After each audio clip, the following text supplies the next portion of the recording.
नज़र आ रहा है। इंशाल्लाह इसमें कोई दूसरी राय नहीं है।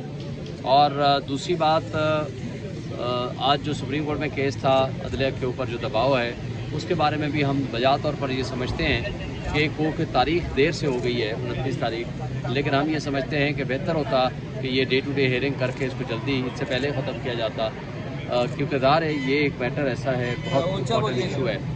मगर जो इससे ज़्यादा इम्पॉर्टेंट है वो ये है कि आज सुप्रीम कोर्ट ने ये वाज़ेह कर दिया है कि आज जो बुनियादी इंसानी हुकूक की वायलेशन हो रही है, ये बदतरीन किस्म की वायलेशन है। सुप्रीम कोर्ट इधर 9 मई के लोगों को ज़मानतें देती है और डिप्टी कमिश्नर उठ के उनको उठा करके जेल में डाल देता है। यहाँ डिप्टी कमिश्नर को ये अख्तियार हासिल है कि वो उठा करके सुप्रीम कोर्ट के फैसले को नलीफाई कर दे और फ्रस्ट्रेट कर दे। ये तौहीन अदालत है। इस तरह उन्होंने सुप्रीम कोर्ट ने यह भी वाज़ेह किया कि कोई ये कहे कि हमें नहीं पता, हमारे आँख और कान बंद हैं, तो उन्होंने कहा कि ये बात दुरुस्त नहीं है। हमारे नॉलेज में है किस तरह बुनियादी इंसानी हुकूक की मअतली हो रही है, किस तरह जजेस के ऊपर प्रेशर दबाव बढ़ाया जा रहा है, ये सारी बातें गलत हैं। उन्होंने कहा है कि हम इसके ऊपर इंस्टीट्यूशनल गाइडलाइन देंगे और इंशाल्लाह ये भी एक फैसला किया है कि फुल कोर्ट इसमें बैठेगी। ये बहुत अच्छी पॉजिटिव स्टेप है। हम उम्मीद रखते हैं कि अदलिया के ऊपर ये दबाव ख़त्म होगा। जब अदलिया के ऊपर अगर दबाव ना होता तो ना तो इमरान खान जेल में जाता, ना हमारे फॉर्म 45 जिस बेहूदगी के साथ 47 के ज़रिए हमारी 2/3 मेजॉरिटी को ख़त्म किया गया और उन कठपुतलियों के ऊपर हमारे ऊपर मुसल्लत किया गया, ये भी हमें देखने को ना मिलता। इस हवाले से की तारीख में मेरे ख्याल से पहली दफ़ा थी। आप क्या कहते हैं, केस का कोई नतीजा निकलेगा?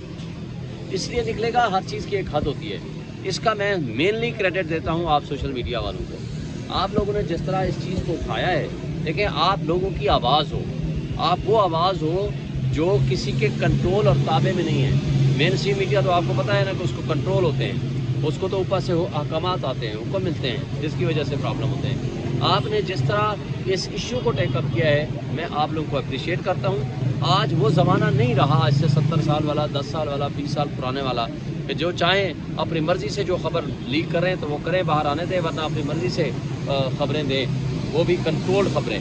तो मेरा ख्याल है कि आज चूँकि वो कंट्रोल खबरें नहीं रही, इसी वजह से आज सच सामने आ रहा है लोगों के, और ये एक बहुत बड़ा क्रेडिट है। इंशाअल्लाह वक्त करीब है कि अदलिया आज़ाद होगी। जब अदलिया आज़ाद होगी वो फिर ये कठपुतली भी नहीं रहेंगे, हकीकी नुमाइंदे जो कौम जिसको चाहेगी वो आएंगे, गवर्नेंस बेहतर होगी, मेरा और आपका और आपके और मेरे बच्चों का मुस्तकबिल बेहतर होगा। क्योंकि इन कठपुतलियों ने जिस तरह अभी बिजली गैस को बढ़ाना है, जिस तरह इस मुल्क के ऊपर मुसल्लत हुए हैं, उसकी कोई मिसाल नहीं मिलती। बेरोज़गारी ने इतना बढ़ जाना है कि हमारे लिए सस्टेन करना मुश्किल हो जाएगा। सर, काजी साहब कहते हैं कि मेरे पास कोई इख्तियार नहीं कि मैं इस चीज़ की इंक्वायरी करूं, मतलब कि जजेस को इंसाफ दूं। मेरे पास, मैंने इसलिए हुकूमत के पास गया था कि आप जजेस को इंसाफ दें। देखें, वो हुकूमत खुद ही उसमें मुजरिम है। आपने एक आज बात ये डिस्कस नहीं हुई, मैं बार बार सोच रहा था कि ये करेंगे। वो मुजरिम कठपुतले हुकूमत जो TOR बना रही है, उसके अंदर लिखा हुआ है कि ये इल्ज़ामात बेबुनियाद और गैर मुनासिब हैं और इनअप्रोप्रिएट हैं। मुझे बताएं कि अगर ये इल्ज़ामात गलत हैं तो फिर इंक्वायरी किस बात की कर रहे हो? तो उनकी अपना जो कंडक्ट है ना इन कठपुतलियों का, वो सब सामने आ चुका है। ये आपने ही सारा कुछ सबके सामने लेकर आए हैं। कौम इन सब को समझती है। सुप्रीम कोर्ट को अगर पावर नहीं है, मुझे बताएं, जुडिशल कमीशन माजी में जो बना था, मेमो गेट का किसने बनाया था? सुप्रीम कोर्ट ने बनाया।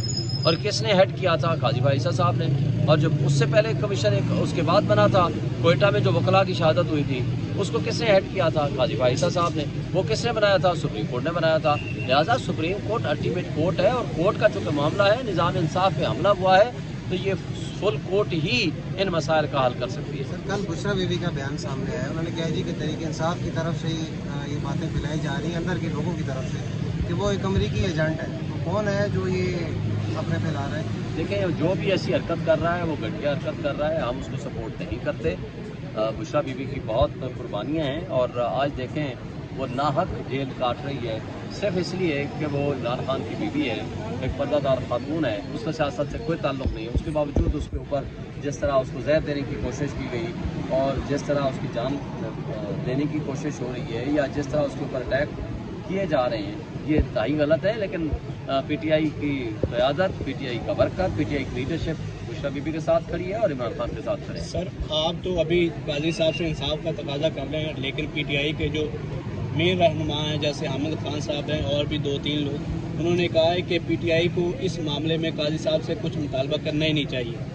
नहीं, देखिए पहली बात तो ये है कि हम नहीं करते, ठीक है, क्या करें फिर आप बता दें, हम इंसाफ लेने किसके पास जाएं? देखिए उनका जो कहने का मकसद था ना, वो हामिद खान साहब ये चाह रहे हैं कि इस वक्त इस पे जो वकला तंजीमें हैं वो उठ के मुकदमात करें। हमारा जो मुतालबा है, हमारा ये है, सुप्रीम कोर्ट से हमारी एक्सपेक्टेशन है। मुझे बताएं एक और बात, केस के अंदर, लेटर के अंदर लिखा हुआ है कि इमरान खान के खिलाफ केसेस का फैसला लेने के लिए हमारे ऊपर दबाव डाला गया, जजेस के ब्रादर स्मृति को उठा लिया गया, जजेस के घरों पे अटैक किए गए, क्रैकर फेंके गए, उनको इतना प्रेशराइज किया गया कि उनको हॉस्पिटलाइज होना पड़ा, बेडरूम में कैमरे डाले गए।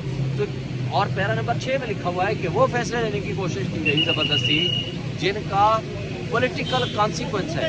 पॉलिटिकल कॉन्सिक्वेंस किस केस का है? ज़ाहिर है हमारे खिलाफ ही सारा कुछ हुआ ना, हम तो विक्टिम हैं, तो लिहाजा हम नहीं बोलेंगे तो फिर कौन बोलेगा? Thank you.